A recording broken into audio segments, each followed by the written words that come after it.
Welcome ladies and gents, I'm TSM and this is another cool project that I've just finished up making and validated, and it's working rather well, so I thought I'd give us a bit of an in-depth look at this.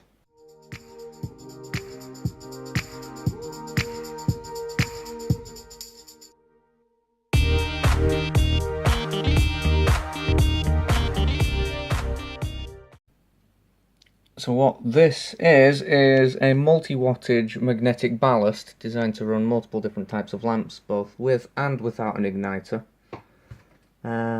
It weighs an absolute ton because I decided to use reactance ballasts instead of using electronic ballasts, because it just cut down on the amount of wiring that I would need. Because these switches here are dual pole, triple throw, so you can have them in on, off and on positions. Currently got them in the middle position, which is a neutral setting on this. So why don't we take a look properly at this, see what it can actually do on several different types of lamps. I have a base that I set up just so that I can test different lamps on this ballast to make sure that they actually work. So what I'll do first is just give you a quick run through of the on the outside, and then we'll take a look inside, and then we can probably start up a few lamps as well if we have the time on this video. So first things first, we're going to start off on this side. Oh, flipping it, this thing is a behemoth. And what we here haben is a mains power switch. This switch is both alive and neutral, and it has an orange indicator inside of it. Got our mains input. Of course, I'm using 3-pin IEC with an actual earth connection.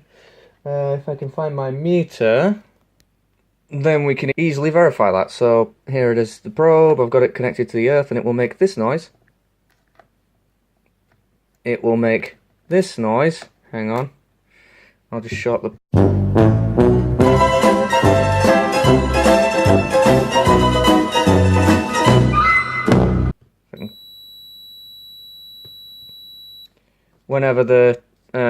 whenever it detects a connection, and we're also going to be looking at the bolts on here and also the other side because there's a plug there. So here's the opposite side. You can't see very well here, but there's another IEC plug here because I quite like these for the amount of space they have between the two pins. Focusing is terrible. And this is the igniter bypass switch that I was talking about that allows you to run probe start lamps on this ballast. I've tested that and it works extremely well. So, shall we continue on with our earthing test? So, what we'll do is I'll check this pin on the earth. Works magnificently. And then the screws on the side of here.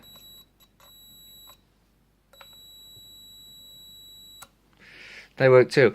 Okay, so a quick note before I actually carry on is that one of these ballasts is twin tap, the other one is single tap, basically meaning that it can only run on, I think it's like 230 volts AC, 50 Hz, can only run a 35 watt low pressure sodium lamp like that one. Or, well actually no, it's 35 and 55 watts, it's a BSX355L ballast, but still it can only run SOX lamps up to their full potential on that. That setting there, that would be your BSX355. There's a fuse there just so that if it blows, if there's a fault on the line, then that fuse will blow, and it'll leave the other one intact so that you can do a bit of troubleshooting. It makes life easier. So you'd switch that to that. That's all you'd have to do to switch the output on for the low pressure sodium bulbs. Then you could switch it to this side, which gives you this the option to use this switch, which gives you a 50 watt mode and a 70 watt mode. I've used both modes on this before, and I will show you how I managed to do that, even though I don't... Well, from the history of my channel, you can probably tell I don't have any 50 watt lamps. Or do I? Well, we'll get on to that one in just a moment, but I thought I'd better show off a very crudely drawn schematic of what's actually going on in here. So, things of note, first things first, is that everything is grounded, as you've probably already seen me test there. So what we have is our live and neutral coming in here with a 6 microfarad capacitor for power factor correction. We have our two ballasts here. This one is our multi-tap. This is the Christie Magnetek N70. This one has a switch with 2 poles that are leading to the output. And then this one just goes straight through to the output, which means that there is potential for there to be live, for a live output on this pin, but since it's hidden inside there, we're not really too bothered about that. If I was going to be really anal about that, I could just put a switch in here just so that it switches the two ballasts separately. I'm not going to do that because there's no real point. Then we have our igniter here with its bypass switch there. And then we have the line of neutral going to the lamp. And of course, as mentioned here, it can do between 35 and 70 watt lamps, so that's pretty neat. It doesn't do 35 watt metal halide too well. I tried that and it overruns the living hell out of them, so yeah, best not using 35 watt metal halide. Maybe 50 and 70 watt would be best suited for this ballast. So, let's take a look inside. The top cover is quite easy to yank off. It's literally just a case of 4 screws. And then once we're inside, I can show you the magnificent work that's gone into this. It's also worth noting that one of the things that's not on that schematic, and I'm going to update the official version of it, is a small fan and a 12 volt transformer to control it.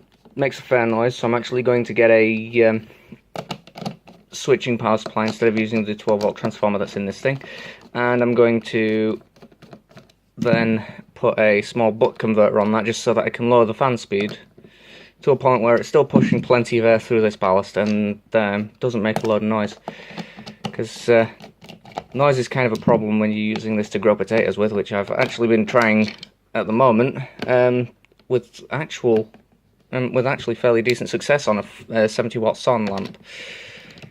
So I'm quite impressed with this ballast as is. I'll show you the taters in a minute, just as a random segue. In fact, I might stitch that into the video while I'm still doing these screws if I don't get them out. There we go. So, are you ready to see the wonders that lie within? Here we go. This cover doesn't come off too easily because of all the wires that are actually coming up to the top panel. This might look messy, but it's actually about as well ordered as I can possibly get it. We have a couple of bundles here going to this Magnetek N70. I've already mentioned that this is a dual wattage ballast. It does 50 and 70 watt lamps, so that has the tap going down there which leads to this switch. And there's 3 poles on that, and then there's of course the bypass switch. There's our igniter. That's the Philips BSX 355. There's the fan just chilling in there. And then there's a 12 volt transformer in this corner, which is epoxied in just to stop it from moving around too much, and then that's just wired in with a couple of cables and an adapter there, because I wanted to be able to put a switching power supply in here, and that means disconnecting this and resoldering the connections to that power supply, and then also having the ability to stick a control in, you know, all the usual suspects. As you can see, we've got our nice earth terminals down here, then there's one on this ballast just down here. Everything is very heavily tightened down to make sure that none of those crimps can move. And everything else is just as you see, just about. It's kind of difficult to see because this lid doesn't open all the way, but there you have it. Random segue, here's those potatoes that I was talking about. These have been going for about maybe a week or two, and they're doing extremely well. I'm quite impressed with how these are turning out so far. And back to our regularly scheduled program. Here is the ballast. I've just finished putting it back together. I'm going to flip it around this way because this is going to be the easiest way to hook it up to mains power. Yes, I'm actually going to do that because I'm just that crazy. I'm actually going to plug something in that I built myself. And something else that I built myself, this socket box. I'm going to improve it by getting another one of these and putting these connectors and stuff in there. But for the time being, this has got a good ground to it, so I'm not actually worried about touching this switch and getting a small jolt from it. But so that would be of probably no use whatsoever, but okay, enough rambling. Let's just make sure that it actually works, because ain't nothing more annoying than having a socket box that does not work. So here we go, I have that. Where did my mains lead fall? There it is, I've got it. So as I said before, it's just a standard IEC mains connector. Goes in this end, and like I said, the fan in this thing's quite noisy, so do prepare your ears for a small ear rape.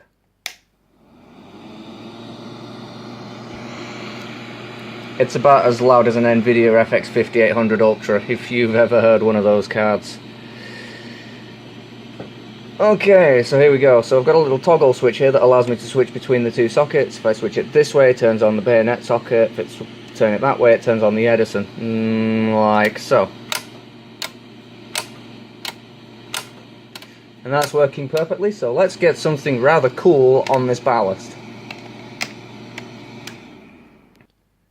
So I'm not sure whether I alluded to this earlier or not, but I have two of these Mercury vapor lamps, finally. It's only been, what, 8 years since I've been trying to get one of these for the channel, and I finally managed to get a couple. Quite cheap off eBay too, so great news there. And they're brand spanking new lamps. I've only used them a couple of times just to make sure that they actually worked and to burn them in a little bit. But other than that, they are fresh lamps. And one of them is fairly unique in the fact that it has a tiny little piece of glass inside of it. I think it's this one. And all the phosphors come off of it. So we can actually see the arc tube in this one as it warms up, which is cool. In fact, I'll unbox this one first. Alright, if I just screw it into the holder for a minute, because I put these in the box upside down so that I can do, I don't know, this. Nope, it's not going to let me do that. One-handed unboxing is not happening today, ladies and gents. Oh, wait. And he saves it. Here it is. This thing is absolutely minuscule for a high-intensity discharge lamp. Then again, saying that, I've got multiple other ones that are quite a bit smaller than this. I mean, here's a low-pressure sodium lamp for scale, just so that you've got an idea there. And then a regular E27 halogen bulb, just, again, for scale. So we'll just screw this one in the socket.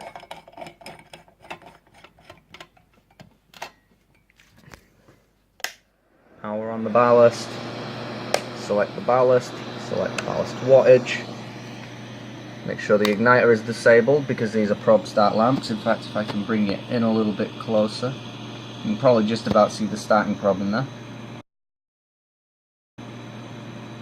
And I'm putting it on the wrong wattage setting, like a complete dingus. I put it on 70 watt instead of 50.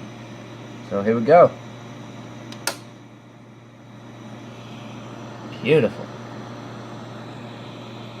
Looks a lot more blue on the camera, and there's a lot more of that reddish glow because this lamp is covered with the yttrium phosphor that glows quite a strong red when you first turn the lamp on.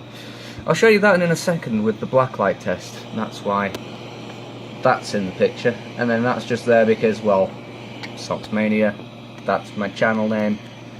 That's staying in the background of all the videos from now on, so get used to it. In fact, I can put this in the socket now, why don't I? If I do that now, then it's out of the way, and then I can just make sure it works, which it does, which is fantastic. So we can switch that back on and let that warm up a little bit while we get on to the other one, which is in pristine condition. If I just crack the box open, man, that fan is really loud. I mean, it has to be able to get sufficient, it needs to get sufficient airflow, but I think I might lower the speed of that fan a little bit just so that it's not as loud. So here it is. As you can see, it's in nice condition. It's still got a couple of little bits here and there where the phosphors come off, probably just due to shock and vibration and shipping. But here's the etch. Osram HQL MBF-U, made in Germany. So yep, these are the German ones. So this one's actually fairly old, I would say, if it was made in Germany. I'm not sure whether there's any information on the packing material at all, besides the location of the factory where this lamp was produced. Some information in Russian. I would assume it's just information regarding connecting it to ballasts and, you know, for example, where it says all that. Can't read it myself because I don't speak those languages, but okay. Let's see, where's the English section here? Probably not on this pattern. Sure, let's see. Oh wait, yeah. Here it is, always operate in conjunction with control gear and never directly from the main supply, otherwise there is a risk of explosion. I'm pretty sure Dan the Awesome Man did a test with an 80 watt version of this bulb with the 3-pin bayonet where he managed to stick, I think it was like 60 times the original wattage of the lamp through it before it actually exploded. So, surprisingly enough, these lamps are extremely stable. You can feel the warmth coming off of this actually. For such a small lamp, it does get fairly warm, but the glass itself is just to that point of being a little bit close to being too hot to touch, but only just to that point. So I'll call that close to fully warmed up actually. As you can see, it looks a lot greener on camera than it really is, but the camera doesn't show it off too badly as it happens. The light that's coming off this lamp is quite a lot more in the blue spectrum. Does give your hand a green cast on in real life, but hey, it's not bad at all. Now I'm going to show off that phosphor a little bit. What I'll do now is I've turned off most of the lights in this room. I'm going to turn off my desk light here. We're going to turn on this black light, and we're going to take a proper look. So just bear with me while I switch the big guns off. As you can see, just happily glowing away there. And then I shall just switch on this. I cannot see a thing. Switch on this black light. And if I just cover the camera so that it's... Well, yeah, the bayonet holder is a little bit faulty, but what you can see here is that this lamp, the phosphor, glows a nice red colour. And it does that even while the lamp's lit, because with that phosphor glowing like it does, it allows the lamp to have much better colour rendering and a much nicer colour temperature. So if I just switch this off, switch on this lamp, you'll see some of that red colour straight off the bat when you first turn it on. It goes a really pinkish reddish colour, and then as it warms up, that begins to it becomes more white, and as you can see, the colour rendering is much better on this immediately. It does sort of green out as the lamp warms up further and further, but all in all it's much better than the standard clear mercury vapour lamps. As you can see, it's much whiter looking. You can see a slight green ring down here where the phosphor ends and where it's shining down from where the arc tube's shining down onto the metalwork, but no biggie. It does make this box look yellow though, which is quite an interesting effect. It makes the paper look bright white and then the box is just yellowed. It's not as yellow as that in real life, of course. In fact, just to prove that point, if I just take this light, switch to the incandescent, it might be a little bit bright for the camera, but it's quite a bit different. It's a lot more blue, this lamp, compared to an incandescent. I don't mind it at all though.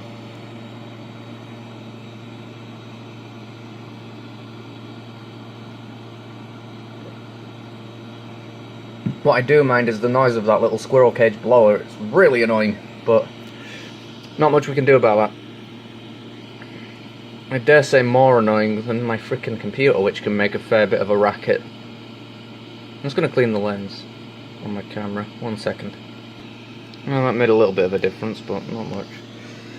I'm just going to look around here. See if I can focus in on the edge again.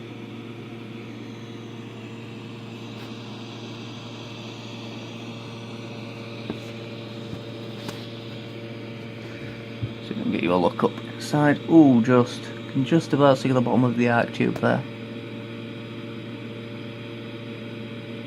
Just about catch a little glimpse of it. I'm trying to get in a little bit closer, but that's not really happening, is it? The steepest angle I could possibly get, you guys.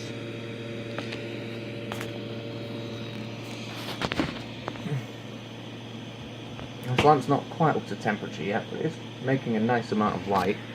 Put my hand in front of it. Again, as you can see, it's quite a lot better than the clear mercury vapour lamp. Like I said before, it was quite green looking on the light output front, but hey, once you get that phosphor on there, it improves the colour rendering significantly.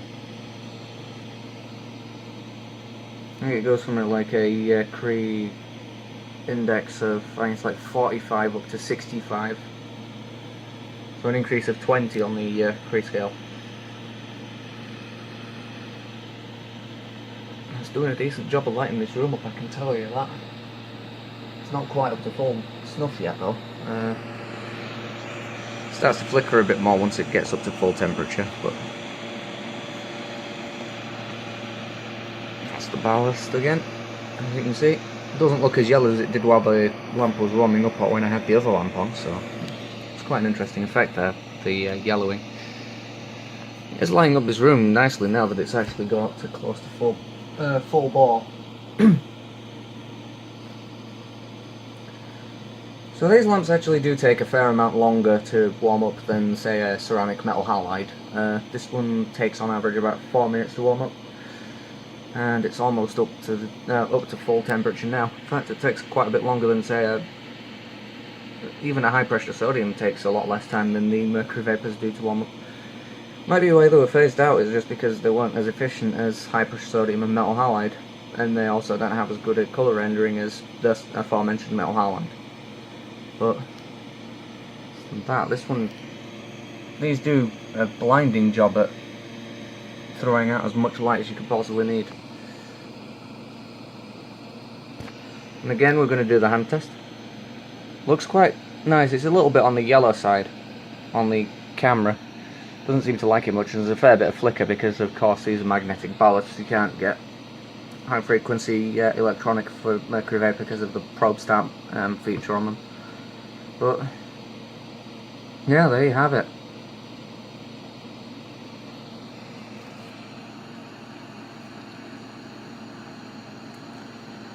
So finally, there's only one more lamp that I haven't really used on this ballast yet.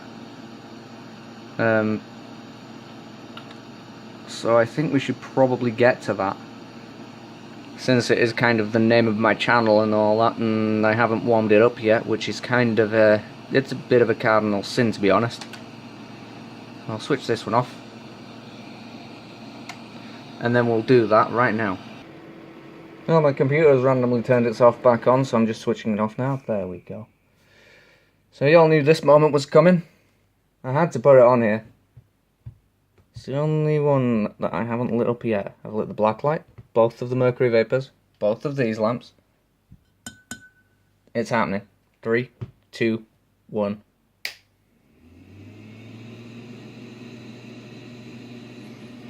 It starts up so much easier with that igniter.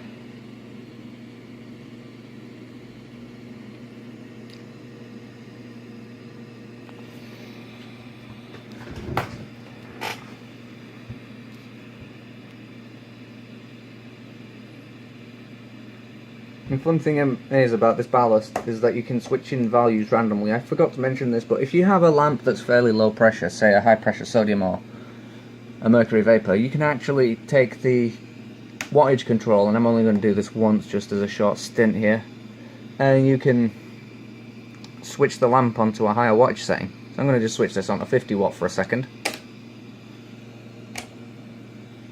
and it'll happily take that.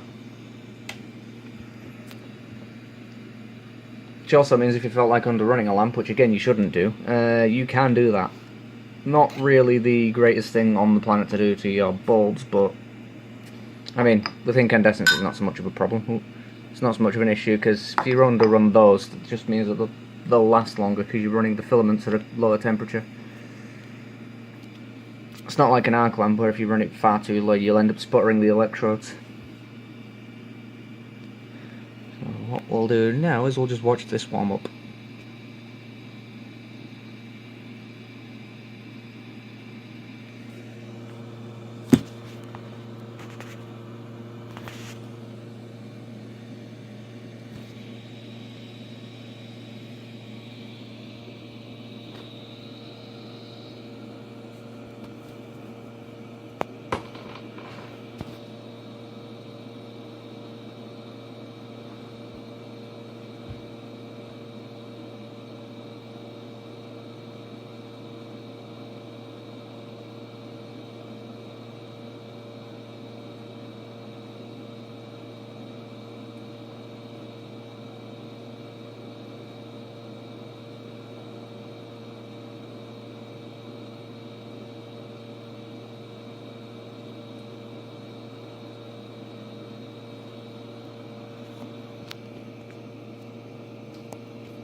And there we have it. So thank you very much for watching. Please subscribe, rate and comment, and I will see you in the next video I make. Not sure when that'll be, but it will be at some point.